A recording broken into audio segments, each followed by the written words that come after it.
the ultimate guide to mastering self-worth and boundaries. I'm Dr. Margaret Cochran, and I help highly successful women like you create the relationships of your dreams. This post was created at the behest of one of our community with the username Andrea. Thank you, Andrea, for your thoughtful and thought-provoking suggestion. And on that note, I want to begin with a question. Where on God's green earth would any of you listening ever get the idea that you are unworthy? It's ridiculous on the face of it. You were born perfectly imperfect, as were we all. No matter our race, gender, skill set, or bra size, you are incredible, and you're the only you we've got. All that said, I'm sure there were probably some quite powerful folks in your life with less than loving agendas that got you to that belief if you have it. Well, I don't care who they are or what position they hold or held in your world. The idea that you are somehow less than is a big, smelly pile of camel pucky. And to whomever taught you those things, I say fie and a pox on them.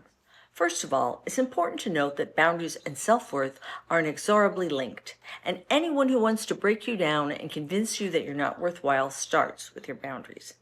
They verbally insult you, they physically assault you, they sexually violate you, they manipulate you, they gaslight you, and on, until you no longer feel you have any personal parameters or dignity, or said another way, a self. And when you get to that place, you don't feel worth anything. And if you are or have been a target of this behavior, I am sorry from the depths of my heart. But it is imperative you understand that you are the victim of propaganda and other people's self-loathing and inadequacy, not your own. All that horrible nonsense, and it is nothing more than nonsense, has in reality nothing whatsoever to do with who you are.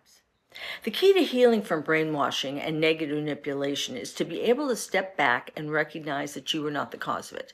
This can be challenging if the progenitor of the pain you feel is or was your parents, grandparents, your romantic partner, and or other significant people in your life.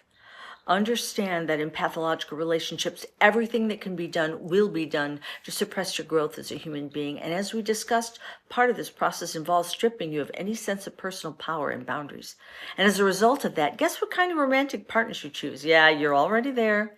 You're programmed to choose pathological people who also attempt to take away your personhood and convince you that you're worth nothing. So what do? There's only one answer here, and that is to actively pursue self-healing. But understand that those who mean you harm will attempt to dissuade you. In fact, as you begin to get healthier, the toxic in your life will panic. They'll demand to know who you've been talking to. After all, they are in control of you.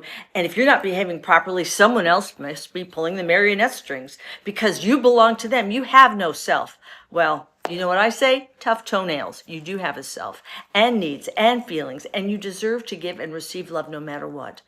There are many ways to go about the healing process. You can join a relationship-focused 12-step group, read lots of self-help literature, surround yourself with positive people, which I know can be challenging when you don't feel good about yourself. But don't let your toxic programming stop you. And of course, going to therapy with a licensed professional. It's time to take control of your own life and destiny. It's time to recognize that everything you heard or are hearing, or the way you are being treated, is just a reflection of the person who harmed you, not you. And while we're on the subject, you need to know that there's a thing called confirmation bias, which leads us to cling to ideas in the face of contrary evidence. So when others, including myself, tell you that you're beautiful and amazing, you will, as a result of confirmation bias, tend to create a narrative in your head that explains our lie. Because, of course, according to your programming, anything good said about you has to be a lie. And the stories you make up to combat good things about you may sound something like this.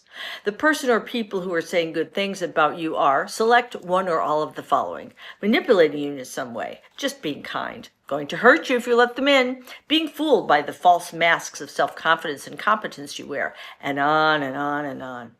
Enough of this nonsense, because that's what it is. Draw a line in the sand. You can do it. Your first boundary is refusing to believe that you don't deserve and can't have support and assistance. You are wonderful. You are deserving of love, self-esteem, and the boundaries that allow for healthy love and intimacy. And know this: your choosing to listen to this post at this time is a definitive sign that you are ready now to let the healing begin. I look forward to our next conversation. I'm Dr. Margaret Cochran. There's a link in my bio if you want to explore working with me. Like, comment, and follow for more.